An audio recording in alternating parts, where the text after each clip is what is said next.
जय श्री राम, जय श्री बालाजी महाराज। घर में रामायण का पाठ करने से क्या होता है? ऐसा क्या कार्य होता है कि अगर हम घर में कंटिन्यू रामायण का पाठ करें तो कौन सी शक्ति का वास घर में होने लग जाता है? और किस प्रकार से हमारे घर में सकारात्मकता फैल जाती है या नकारात्मकताओं का अंत हो जाता है या नेगेटिविटी आपके घर में काम नहीं करती है? देखिए, कहते हैं कि भक्ति में एक अपार रहस्यमय शक्ति छुपी होती है जो भक्त को दिखाई नहीं देती, लेकिन वक्त आने पर उसकी रक्षा जरूर करती है।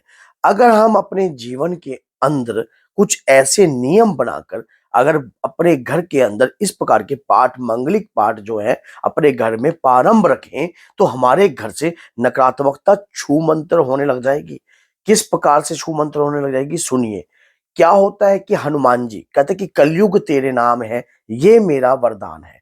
भगवान राम ने हनुमान जी को वरदान दे रखा है कि कलयुग में आपने राम नाम की कीर्ति को गाना है।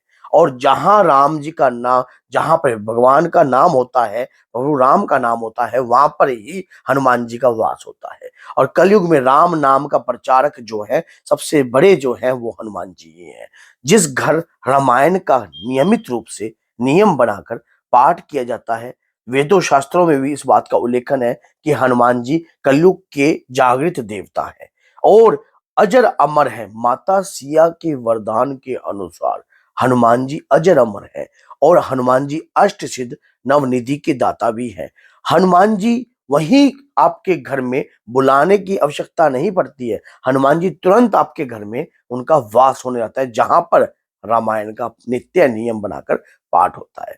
अगर आपके घर में कंटिन्यू रामायण का नियम बनाकर पाठ चल रहा है, रोज आप नियम बनाकर पाठ करते हो, तो आपके घर में भूत प्रेत या किसी भी प्रकार की डाकनी शाकनी या ब्रह्म राक्षस या कुछ भी पनप नहीं सकेगा।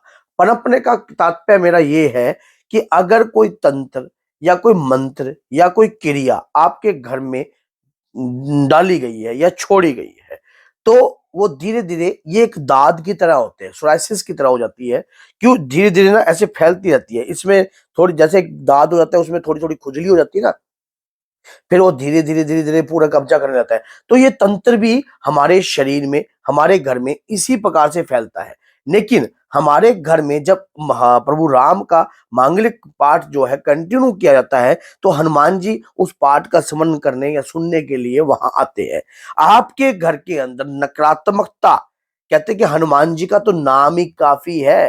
गोस्वामी तुलसीदास जी ने स्पष्ट तौर पर इस बात का लिखा है कि कलयुग केवल नाम आधारा, सुमर सुमर नर उतरे पारा। कलयुग में नाम का प्रताप इतना अधिक है कि आपके घर के अंदर नकारात्मकता तो क्या, किसी भी प्रकार की कोई भी नेगेटिविटी पनप नहीं पाएगी। क्योंकि भगवान राम का नित्य आप जाप कर रहे हो, नित्य आप पाठ कर रहे हो। घर के अंदर इस प्रकार का मांगलिक पाठ करना बहुत ही ज्यादा शुभ माना जाता है। अब इस पाठ में भी कई बार अखंड पाठ भी होता है। रामायण का 24 घंटों की रामायण भी होती है, जिसमें कई लोग बारी बारी से बैठकर भी अपने घर के अंदर अखंड रामायण का पाठ करते हैं। उसका भी आपको बेनिफिट मिलता है। नव पुराण पाठ भी होता है कि जब नवरात्रि चल रही होती है, नवरात्रि के दौरान 9 दिन तक भी लगातार रामायण का पाठ लोग जो है कर रहे होते हैं। तो इस प्रकार से भी होता है और इस प्रकार से भी होता है कि अगर आप अपने जीवन में रामायण को कंटिन्यू बाँचना चाहते हो, कंटिन्यू उसका पाठ करना चाहते हो, तो आप रोज के 1 अध्याय, 2 अध्याय, 3 अध्याय, ये आपके समर्थ के ऊपर है कि कंटिन्यू अपने जीवन में भी रख सकते हो। पाठ को कैसे प्रारंभ कर सकते हैं, किस तरीके से प्रारंभ कर सकते हैं? अगर कोई पढ़ने का ज़्यादा जिसको आता नहीं है उस लैंग्वेज को, तो हिंदी में भी रामचरितमानस हिंदी में भी है। उसको कंटिन्यू आपने क्या करना है, जब आपने शुरू में ओम तुलसीदासाय नमः, ओम वाल्मीकाय नमः, ओम गौरीपत्याय नमः, ओम सैपतिकाय लक्ष्मणाय नमः, सैपतिकाय भरताय नमः और सैपतिकाय शत्रुघ्नाय नमः, ओम श्री हनुमते नमः। इस प्रकार से आपने अपने नतमस्तक होकर पाठ को प्रारंभ कर देना है। संपुट लगाना होता है। संपुट क्या होता है? प्रभु राम का नाम का सिमरन। सियावर राम जय जय राम, मेरे प्रभु राम जय जय राम, करो कल्याण जय जय राम। तो इस प्रकार का संपुट लगाकर इस प्रकार की भक्ति पूजा पाठ को आंतरिक मन से जागृत कर कर आप पाठ को प्रारंभ कर सकते हो। उसके दौरान क्या होता है कि जैसे कि आपने इस प्रकार का कार्य किया, फिर आगे आप अध्याय इसमें जो कांड है, बाल्य कांड है, उस दौरान से सुंदर कांड है, तो इनकी एक अलग ही लीला है, अलग ही महत्वता है।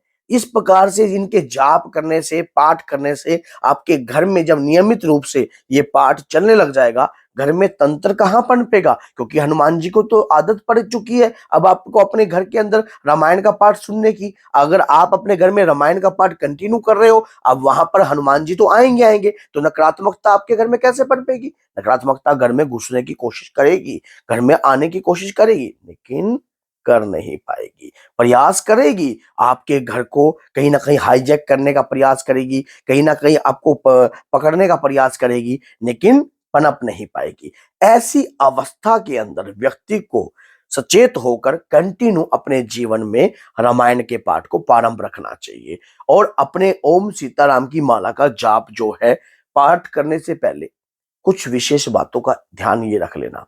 क्या गाय के घी का दीपक लगाना है? भोग प्रक्रिया आपके ऊपर डिपेंड करती है। मिश्री और हरी इलायची का भोग लगा सकते हो भगवान राम को।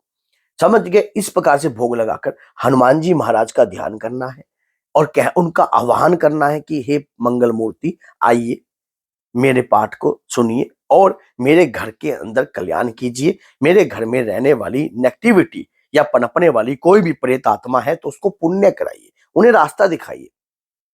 माना जाता है कि अगर इस प्रकार से, क्योंकि भगवान राम को ना वरदान प्राप्त है, अगर इस प्रकार से आप पाठ करते हो, आपके ऊपर वो अपार कृपा बरसने लग जाएगी ना, जिसकी आप कभी कल्पना भी नहीं कर पाओगे। आपके घर के अंदर भगवान राम की साक्षात कृपा दिखेगी, साक्षात हनुमान जी की कृपा दिखेगी। कहते हैं कि जहां श्री राम का नाम लिया जाता है, वहां पर हनुमान जी का काम अपने आप स्टार्ट हो जाता है, अपने आप। भगवान राम के नाम के प्रताप से ही हनुमान जी का बल जो है विग्रह रूप में बढ़ता है। और भगवान राम की कृपा जो है जिस भी भक्त पर हो जाए, वह हनुमान जी की कृपा अपने आप प्राप्त होती है। आपके घर के अंदर कोई बुरा करता है, कोई गलत करने की कोशिश करता है, कोई आपको बर्बाद करने की कोशिश करता है, कोई आपको घेरने की कोशिश करता है, कैसे घेर देगा? कैसे घेरेगा? आपके घर में तो मांगलिक कार्य चल रहा है, आपके घर में तो बाबा की पूजा चल रही है, भगवान राम की पूजा चल रही है, इस प्रकार का मंगल पाठ आपके घर में चल रहा है, तो नकारात्मकता कैसे आपको घेर देगी? किस प्रकार का कार्य कर देगी? आपको घेर नहीं पाएगी, क्योंकि प्रभु की भक्ति जो आप कर रहे हो, वो करवा रहे हैं तो हम कर रहे हैं। अगर वो नहीं करवा रहे होंगे तो हम कैसे कर लेंगे? हमें क्या पता प्रभु की भक्ति किस प्रकार से करनी है, प्रभु का सिमरन किस प्रकार से करना है? ये सब प्रभु का प्रताप है, प्रभु की इच्छा है, तभी ये कार्य आप करने योग्य हो। अगर उनकी इच्छा ना होती तो आप ये काम करते भी नहीं कर सकते थे, क्योंकि यही तो महिमा है हनुमान जी की, यही तो प्रभु की कृपा है और यही कार्य आपको सफल भी बनाएगा। तो अगर वीडियो अच्छी लगी है तो लाइक कीजिए, चैनल को सब्सक्राइब कीजिए और बेल आइकन बटन को दबाना ना भूलिए, ताकि आने वाली बेहतरीन से बेहतरीन वीडियो आप तक पहुंच सके। तो बोलिए जय श्री राम, जय माता दी।